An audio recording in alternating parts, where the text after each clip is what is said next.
We're here today with Kevin Cain of Cain Hockey Management for the Junior Hockey Network Hockey Show. How are you today, Kevin? Good, doing very well. Before we start and dig into the world of hockey recruiting, can you tell us a little bit about your hockey background and what Cain Hockey Management's how it came about? Well, I spent a number of years, uh, you know, coaching, midget AAA and junior and all sorts of things. And then I spent a number of years um, as a GM of the Sioux Thunderbirds. And, I've kind of been involved in junior hockey for quite a long time. And so basically what happened was my time came to an end with the Thunderbirds. And I had been doing this, basically helping players all along, over the years, and it was an interest of mine. So basically, that's how it kind of came about. I'm a hockey guy at heart. It was very difficult to say goodbye to the day-to-day stuff of running a team, but this has kind of kept me in it, and I've really kind of enjoyed myself. Now, what for people who don't know, what's the difference between a hockey advisor and an agent?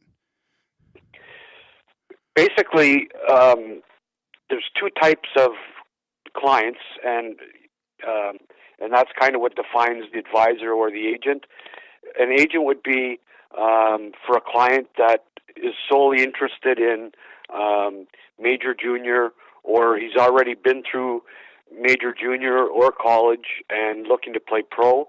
I have a number of clients on that end of it.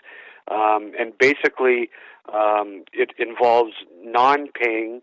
You don't pay for the service until there's, they're drafted into the OHL or they play pro, whatever. It all depends on the circumstances with each player. A player advisor is for a player that may decide that the college route is for him. So you have to leave that open. And in order for a player to qualify under the NCAA rules, he has to pay for any service. So basically, players in that situation, pay up front for the service, and that allows them the opportunity to decide wherever they want to, whether it's the OHL or college, and it leaves them eligible for the NCAA route. Now, today with parents and the way hockey is, young hockey players are becoming involved with advisors at young age. What do you say to these parents when they start working with players to help with their needs? Like, what age do you say? Every parent thinks, like, say, wants their child to do very well, but Sure. at what age do you think that a hockey advisor is a good place to be at for a player? Well, ideally, the ideal situation would be um, the probably the major Bantam age, and the reason I say that is because you really want to try to get them prior to their minor midget draft age, because it's important to make the right decisions and to understand all the ins and outs and how things work. But it's important to know too that I probably turn down as many as I take, because in order to take somebody, you really must think that they have a future. So, as much as every parent wants, the best for their son or daughter, at the end of the day, it's only fair to make sure that you're getting involved with people where the player has the opportunity, skill level, and the things that you need to be a player. Because otherwise, it's just not fair. You're wasting the player's time, and certainly wasting, on my end, a lot of time trying to get somebody to somewhere maybe where they're not at yet. So, but ideally, in a perfect situation, the major Bantam year would be the best. Now, I have clients that I've taken on at all different ages, but in a perfect world, the major Bantam year would be probably the best. Now, with you mentioning that with like a player who isn't at that level, or with your experience, that doesn't have, I don't want to say the talent or the skill, but I guess that's the way to put it is, how do you deal with a situation like that when you're telling a parent that probably their son or daughter probably doesn't have the Well, to be there? part of it is it depends on a player's and a family's expectations of where they think that their son or daughter can get to. If a player's sole interest is getting an opportunity to play Tier 2, as an example, and the kid is 14 years old, well, that may happen. So you're not going to discourage somebody at that age if their sole purpose is maybe to get better and to improve to the point of getting an opportunity to play Tier 2. But if somebody sits down with you and says, I want him to be a D1 guy, I think he's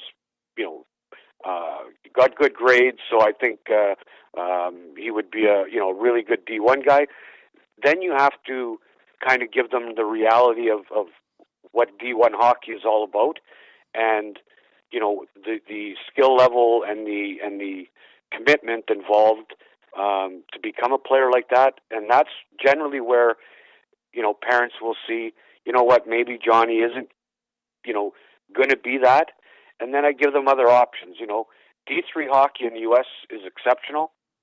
It's a great opportunity for players to get to play, which is a big part of it, but get to play at a school that these schools were real high academic schools that decided at some point to offer hockey.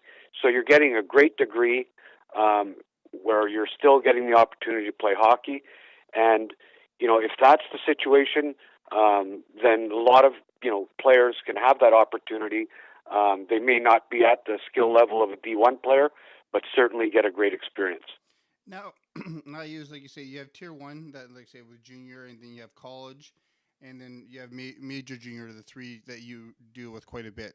Now, when it comes to different players, every player has different skills for those levels, but what's the way, where do you try to steer your players if possible?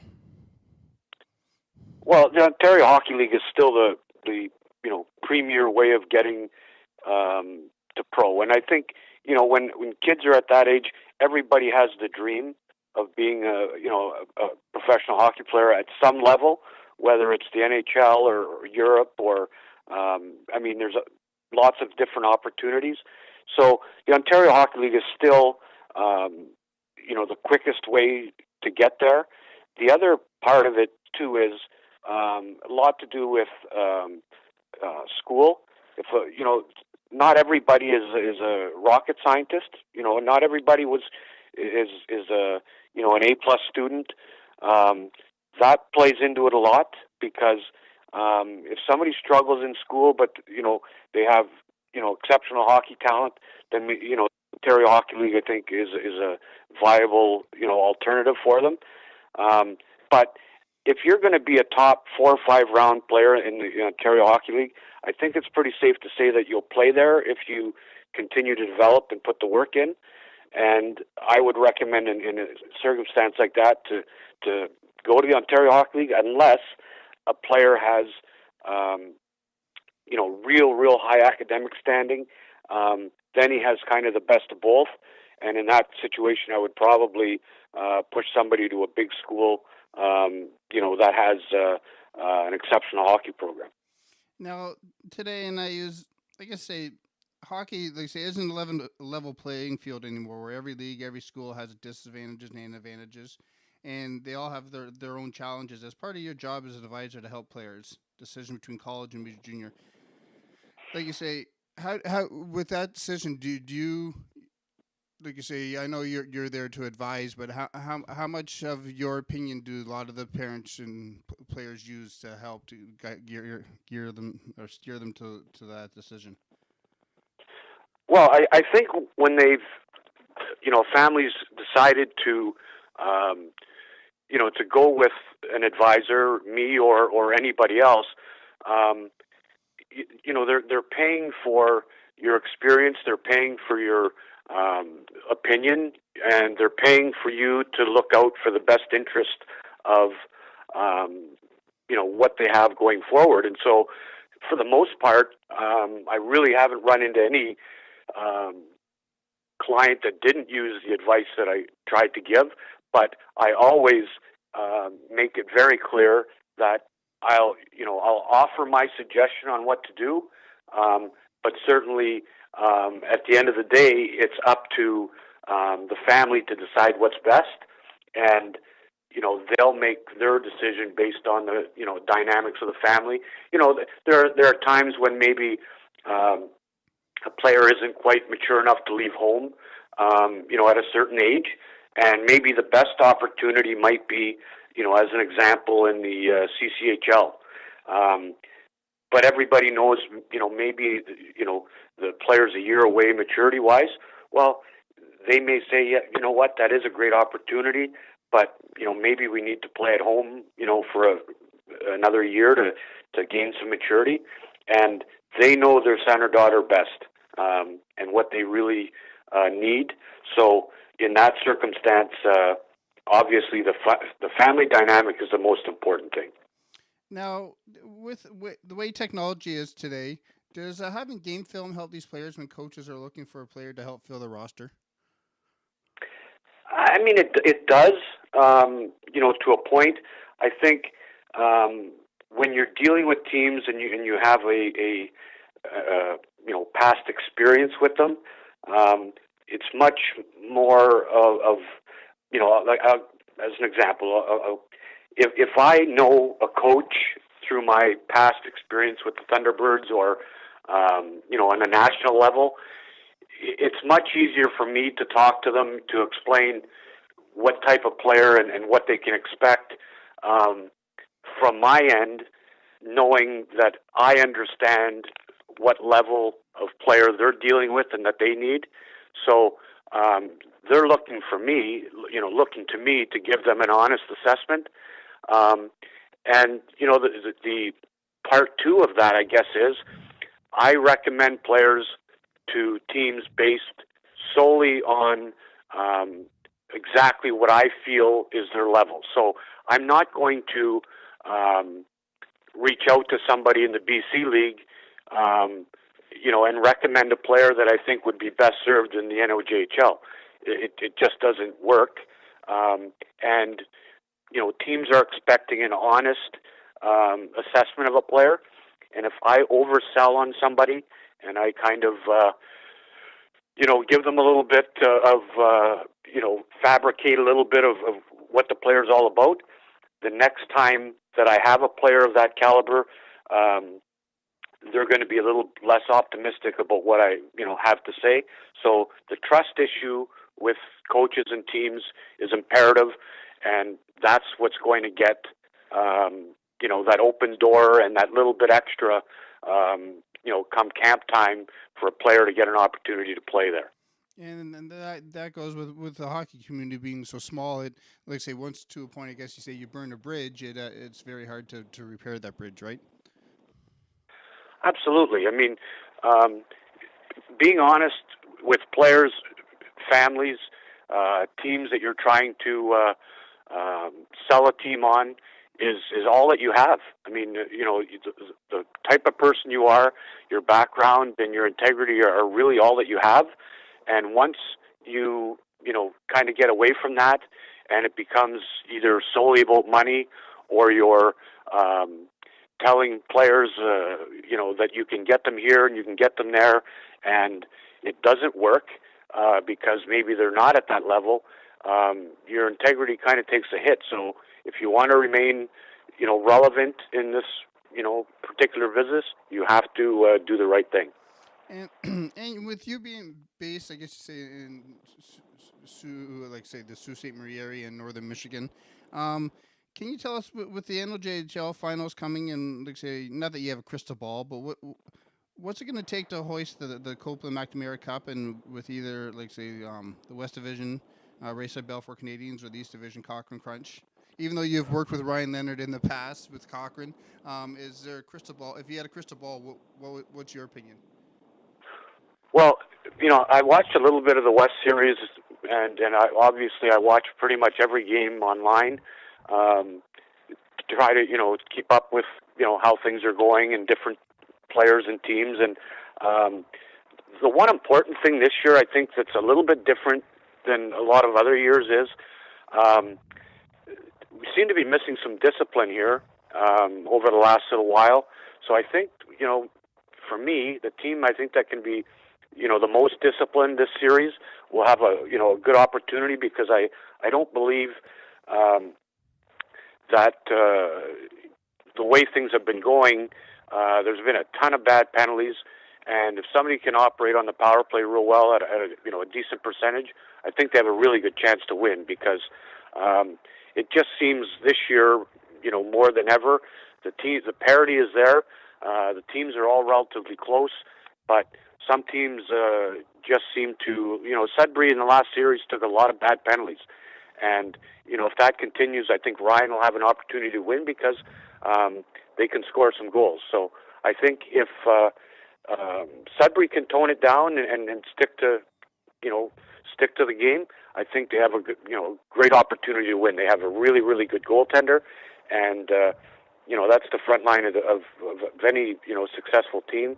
But I think either team that wins, I think, is going to be a little bit outmanned when it comes time to the Dudley Hewitt time. Now, last question, and like I say, we don't have to dive deep into this, but like I say, send our condolences out to the people in Humboldt, Saskatchewan, the family, friends, and players. With like say, on April 6th, with the bus crash that happened with the Humboldt Broncos and their staff. You've traveled thousands of miles on buses. Can you comment on when it comes to something being involved in the hockey community and traveling so much on something like this happening, and like I say, how it hits the hockey community? Well, I mean, the first thing I thought of when this sort of thing happens is the Thunderbirds were in Humboldt at the Royal Bank Cup, and the people there were exceptional. It was, obviously a great experience for the Thunderbirds and the players. But I think the biggest thing, something I spoke with somebody about yesterday, is that when you've traveled, this many times over the course of the years, and, I've traveled, as thousands of times to points north, south, wherever, is the fact that this doesn't happen more often. And I give kudos to these bus drivers, because generally you leave, post-game late at night. They've had a long day, as everybody else has. They always seem to get you home safe. And, excuse me. And it's just, over the years, you think of all of the bus drivers you've had and stuff, and I wanted to, I said to somebody the other day, I need to hug Jimmy Magic when I see him, because he's driven me so many places and so often under less than ideal conditions when you're up north, that we've always made it safe. And I can, and I said to somebody else, I said, I don't even recall a close call, at a high speed, like happened in Humboldt. So I think it's an anomaly that this happened. I think it's very rare. I know Western Hockey League had it about 30 years ago. Another unfortunate, Swift Current Broncos team had it. But I think when you factor in all the bus trips on all the different age levels and where kids are going to all the time, I think these bus companies and bus drivers do an exceptional job. And the fact that there hasn't been more of this really is kind of a surprise. But it just kind of goes to show that, when you travel together on a bus, it's significantly safer than any other, way to do it. A parent said to me the other day, well, this is the reason why, parents want to travel by car to, wherever. And my answer was simply, well, you have, 20 more chances of having a tragedy than, when everybody's riding together. I know it's a significant tragedy, but when you have 24 people on the same highway, driving to wherever, there's much more of an opportunity or a chance of having something tragic happen. So kudos to the bus companies and the bus drivers. Like I said, they do an exceptional job. Now, Kevin, are you taking new clients? I'm taking new clients as of right now. I take a limited number every year, as you know, but with this is going into next year. So the important part of the year is right now, because kids are making decisions for their future camps to go to and teams to target and that sort of thing. So right now I definitely am. It's the busiest time of the year. Everybody needs to make good decisions, and with good decisions come from having good information. And I wish that I could say that all junior franchises were the same and they all had the best interest of the players in mind, but obviously that isn't the case. And with this new pay-to-play process that's in Ontario, it's even tougher, because you have some teams that are, as I say, heavy on the pencil in regards to costs, and it's all about value. If you're getting good value, then parents and families are willing to pay. If you're not giving good value, then then it's not a good situation. Those are the kind of things that I try to avoid, is teams and leagues that I don't think offer the great value. And again, it goes back to skill level and what the player's interest is, in order to evaluate what the best opportunity is. Now, Kevin, what's the best way to get a hold of you if a player or a parent was looking for your services? They can reach me initially by email if they wish. It's Cain at CainHockeyManagement.com, or they can phone me 906-440-9096. That's my international cell. And like I said, I am taking clients, so if anyone wishes to sit down and discuss, I have a couple different programs and a couple different ways of doing things. Certainly be happy to sit down with anybody. Well, Kevin, thank you very much, and hopefully we can do this again, maybe possibly going into the fall. Yes, Jay, thanks, and I appreciate the call, and I hope your arm and your recent surgery doesn't last too long, and hopefully you get feeling better soon. Thank you.